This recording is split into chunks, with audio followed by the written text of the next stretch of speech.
Bibliologia, na sua parte 5, parte 4, né, melhor dizendo, vamos estar tratando aqui do segundo ponto, inspiração. É a operação divina que influenciou os escritores bíblicos, capacitando-os a receber mensagem divina e que os moveu a transcrevê-la com exatidão, impedindo-os de cometerem erros e omissões, de modo que ela recebeu autoridade divina e infalível, garantindo a exata transferência da verdade revelada de Deus para a linguagem humana, inteligível. Nós encontramos isso através da leitura da carta de Paulo aos Coríntios, 1 Coríntios, capítulo 10, versículo 13, 2 Timóteo, capítulo 3, versículo 16, 2 Pedro, capítulo 1, versículo 20 e 21, onde diz que não é de particular interpretação. Parte A aqui, a autoria dual. Com este termo indicamos dois fatos. Autoria divina. Do lado divino, as escrituras são a palavra de Deus no sentido de que se originaram nele e são a expressão de sua mente. Em 2 Timóteo 16 encontramos a referência a Deus. Toda escritura é divinamente inspirada. Theopneustos, soprada ou inspirada por Deus, o termo aí grego, né? A referência aqui é ao escrito. E o segundo é autoria humana. Do lado humano, certos homens foram escolhidos por Deus para a responsabilidade de receber a palavra e passá-la para a forma escrita. Em 2 Pedro, capítulo 1, versículo 21, trata disso, encontra uma referência aos homens. Homens santos de Deus falaram movidos pelo Espírito Santo.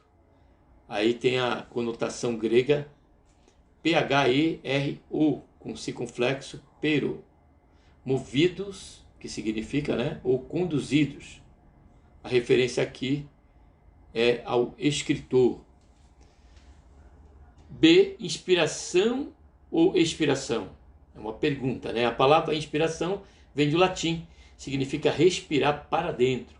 Ela é usada pela Almeida Revista e Corrigida, somente 2 vezes no Novo Testamento, 2 Timóteo 3,16, 2 Pedro 1,21. Este vocábulo, embora consagrado pelo uso e, portanto, pela teologia, não é um termo adequado, pois pode parecer que Deus tenha soprado alguma espécie de vida divina em palavras humanas. Em 2 Timóteo 3,16 encontramos o vocábulo grego theopneusto, que significa soprado por Deus. Portanto, podemos afirmar que toda a escritura é soprada ou inspirada por Deus, e não inspirada como expressa, né, a Almeida atualizada aí, né? Recorrigida, reatualizada e corrigida. As escrituras são o próprio sopro de Deus, é o próprio Deus falando. Segundo Samuel 23:2 e também 2 Pedro 1:21, este vocábulo se torna mais inadequado ainda, pois a tradução transmite a ideia de que os homens santos foram inspirados pelo Espírito Santo. O fato é que o homem não é inspirado, mas a palavra de Deus é que é inspirada. Compare Jó 32, capítulo 32, versículo 8, capítulo 33, versículo 4, com Ezequiel, capítulo 36, versículo 27, e também o capítulo 37, versículo 9. Almeida e atualizada.